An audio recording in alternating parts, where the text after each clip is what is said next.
यह कहानी सिर्फ भावनात्मक अभिव्यक्ति और मनोरंजन के लिए सुनाई जा रही है। इस कहानी को मैंने अपनी आवाज के जरिए आप तक पहुंचाने के लिए एआई की मदद से तैयार किया है। मेरा उद्देश्य सिर्फ आपके दिल तक एक एहसास पहुंचाना है।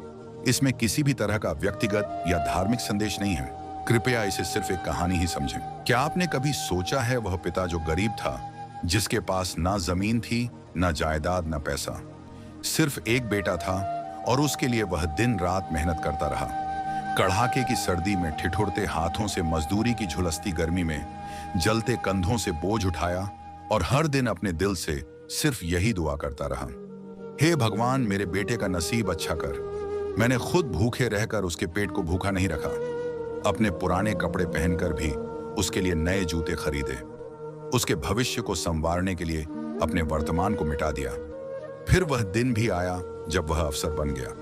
लोग उसके आगे झुकते रहे और मैं दूर खड़ा मुस्कुराता रहा। लेकिन जब मेरी हड्डियां जवाब देने लगीं, जब मुझे सहारे की जरूरत पड़ी, तब उसी बेटे ने कहा, अब्बा अब हमें चैन चाहिए। अब यह घर आपके लिए नहीं है। और मेरे हाथ में 2 पुराने कपड़े और एक सूखी डबल रोटी थमाकर उसने मेरे लिए अपने घर का दरवाजा हमेशा के लिए बंद कर दिया। मैं चुपचाप अकेले वृद्धाश्रम की तरफ चल दिया। रास्ते में एक भूखा कुत्ता मिला।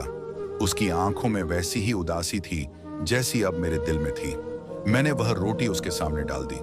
वह कुछ नहीं बोला, बस मेरे कदमों में बैठ गया।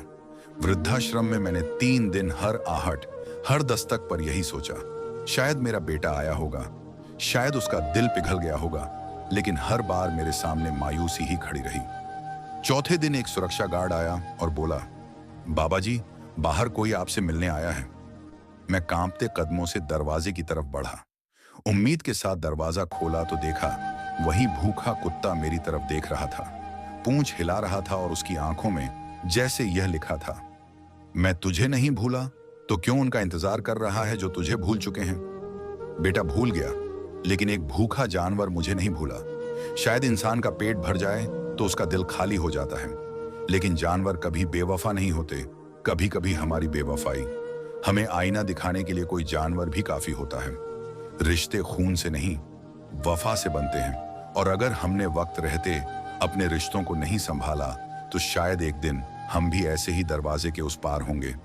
अगर यह कहानी आपके दिल को छू गई हो तो चैनल को सब्सक्राइब करना ना भूलें, ताकि ऐसी सच्ची कहानियां सीधे आपके दिल तक पहुंचती रहें। आपका साथ ही मेरे शब्दों की असली ताकत है। धन्यवाद।